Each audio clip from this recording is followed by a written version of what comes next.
پہلی غلط فہمی یہ ہے کہ جو ہمارا فیتھ ہے، جو ہمارا ایمان ہے، وہ لاجیکل نہیں ہے، ریزنیبل نہیں ہے۔ وہ بس آپ ایسی بات پہ یقین رکھ رہے ہو جس کو ثابت نہیں کیا جا سکتا۔ آپ کا کیا خیال ہے کہ اگر آپ موسیٰ علیہ السلام کے ساتھ کھڑے ہوتے اور وہ اپنی عصا کو گراتے اور وہ سانپ بن جاتی، تو آپ کہتے یہ تو بس بلائنڈ فیتھ ہے؟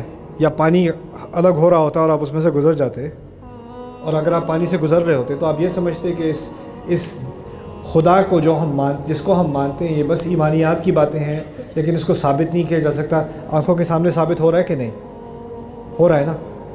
لیکن مسئلہ یہ کہ اب تو یہ قصہ بن چکا ہے، اس کو تو ہزاروں سال ہو چکے، میں تھوڑی دیکھ رہا ہوں پانی ہٹتا ہوا، تو میرے لیے تو کہانی ہے نا۔ جو کھڑا ہوگا وہاں پر اس کے لیے کہانی نہیں تھی، اس کے لیے اس سے بڑی حقیقت کوئی نہیں، اور میرے لیے بہت مشہور کہانی ہے، لیکن اس کہانی سے میرے ایمان میں تو اضافہ نہیں ہو رہا مجھے، یعنی عقلی ایمان میں، عقلی طور پہ تو یہ ثابت نہیں کر رہا کہ یہ اللہ کا کلام ہے یا اللہ کا دین ہے۔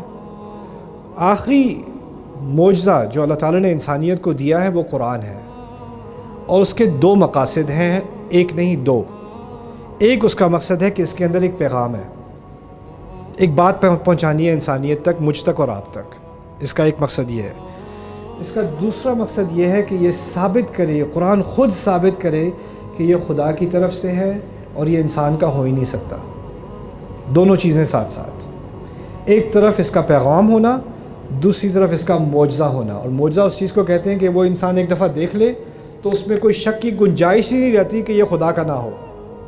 خدا کا ہونا، خدا کا خود ہونا اور اس کا یہ کلام ہونا، دونوں ساتھ سامنے بالکل واضح پیش۔ اسی طرح جس طرح کوئی کھڑا ہو موسیٰ علیہ السلام کے ساتھ اور وہ پانی کو الگ ہوتا دیکھے تو وہ کہے واقعی میں خدا ہے اور یہ اس کا رسول ہے، اسی طرح کا بلکہ اس سے زیادہ اعلیٰ درجے کا معجزہ اللہ تعالیٰ نے قرآن میں دیا ہے۔ ہوا یہ ہے کہ ہم نے قرآن کو سمجھا ایسی چیز اس میں کچھ پیغام ہے، اس کا ترجمہ کیا جا سکتا ہے، کافی ہے، لیکن اس کا جو معجزہ ہے اس کا ترجمہ بس ہم کہتے ہیں کہ اس کا ایک ایک لفظ ایک ایک جگہ پر ہے، اس سے ہٹ نہیں سکتا، اور یہ ہم یہ باتیں تو کہہ دیتے ہیں، لیکن اگر کوئی پوچھے کیا مطلب، کیسے نہیں ہٹ سکتا، اس کا کیا ثبوت ہے، کیا دلیل ہے، تو عام مسلمان جو عربی نہیں جانتا اس کے لیے یہ جاننا بہت مشکل ہے۔ اس سوال کے جواب میں نے میرے خیال اب تو 15 سال ہو گئے، اس بات کو زیادہ ہو گئے، میں نے ایک پروگرام شروع کیا تھا کیونکہ میرے ذہن میں یہ سوال تھا، ہم کیسے ثابت کریں قرآن کے ذریعے ہی کہ قرآن خدا کا ہی کلام ہے، ہو ہی نہیں سکتا کہ یہ نہ ہو۔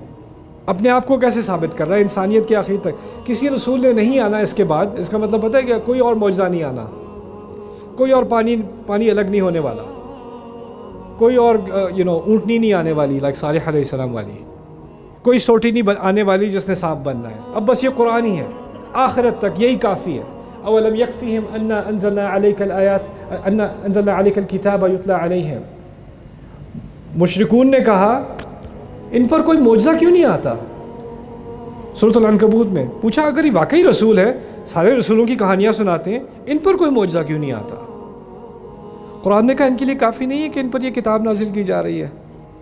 یہ کتاب قرآن نے خود اس بات کا دعویٰ کر دیا کہ قرآن خود ایک معجزہ ہے جو ثابت ہوا عرب میں۔ آپ سوچو ذرا، یہ لوگ مرنے کو تیار تھے، یہ لوگ گھر بار چھوڑنے کو تیار تھے، کوئی چھوٹی بات ہے ایسا کچھ کرنا؟ یہ لوگ ایک انسان کو جو ان کے ساتھ 40 سال عمر اس نے گزاری ہے، اس کو ایک دم ماننے کو تیار ہیں کہ اس کے منہ سے جو الفاظ نکلتے ہیں اس کے ہیں ہی نہیں، یہ خدا رب کے کلمات ہیں، اور یہ ایک اندیکھے فرشتے کے ذریعے اس تک آتے ہیں۔ یہ کوئی آسان چیز ہے ماننا؟ اس کو ماننے کے لیے بہت زبردست قسم کی دلیل، ایویڈنس کی ضرورت ہوتی ہے۔ آپ لوگ سائنس کے اسٹوڈنٹس ہو، جب تک آپ کے پاس ایویڈنس بیسڈ کوئی چیز نہ ہو تو آپ اس کو نہیں مان سکتے، آپ کا ذہن قبول نہیں کرتا۔ اللہ تعالیٰ نے انسان کا ذہن ہی ایسا بنایا ہے کہ اگر کوئی چیز ثبوت کے بغیر پیش کی جائے تو انسان اس کو قبول نہیں کرتا، وہ کم عقلی کی دلیل ہوتی ہے۔ تو پہلی بات میں یہ کہنا چاہوں گا کہ جو آپ کہہ رہی ہیں نا فیتھ کیا ہوتا ہے، فیتھ اور مذاہب میں ہوتا ہے کہ عقل کا دروازہ بند کرو اور بس مان لو۔ قرآن اور اسلام ایک واحد دین ہے جو کہتا ہے اس کا اصل ایمان اسی وقت ہوگا جب عقل کا تالا کھلا ہوگا، سوال پوچھو، شک بھی کرو، پوچھو آگے سے کیوں ہے یہ خدا کا کلام، یہ خود ثابت کرے گا۔ اور اس کے لیے انشاءاللہ جو میں نے کام انگلش میں کیا ہے، میری امید ہے اس رمضان سے پہلے میں اردو میں بھی اس کی طرف کچھ کام کر سکوں۔ کیریکٹر کی جو آپ نے بات کی نا وہ اس کے اوپر بنتا ہے، ایک دفعہ انسان کا پورا اعتماد ہو جائے کہ یہ واقعی اللہ تعالیٰ کی طرف سے ہے، اس میں شک کی کوئی گنجائش نہیں ہے، تو اس کا قرآن کی طرف رویہ اور اپنی طرف جو اپنے آپ کو وہ سمجھتا ہے وہ سارا کچھ بدل جاتا ہے، اور اس کے ذریعے سے اصل میں کیریکٹر بدلتا ہے۔ اصل چیز ہوتی ہے صحیح والا ایمان، دل والا اور عقل والا۔ ایمان صرف دل کی چیز نہیں ہے اور صرف عقل کی چیز نہیں ہے، یہ دونوں کو اٹیک کرتی ہے۔ اور ایک دفعہ وہ والا ایمان آ جائے تو اس کی بنیاد پر ایک کیریکٹر تیار ہوتا ہے، اور انشاءاللہ تعالی میری امید ہے کہ ہم آنے والی جنریشنز میں اس کیریکٹر کو تیار کر سکیں گے۔ آج میں نے بات کی تھی کہ آنے والی جنریشن کس چیز میں پڑ گئی؟ شک میں پڑ گئی نا، اور قرآن کا معجزہ کیا کرے گا؟ اس شک کو برباد کر دے گا، ایمان کو واپس، یقین کو واپس لے آئے گا۔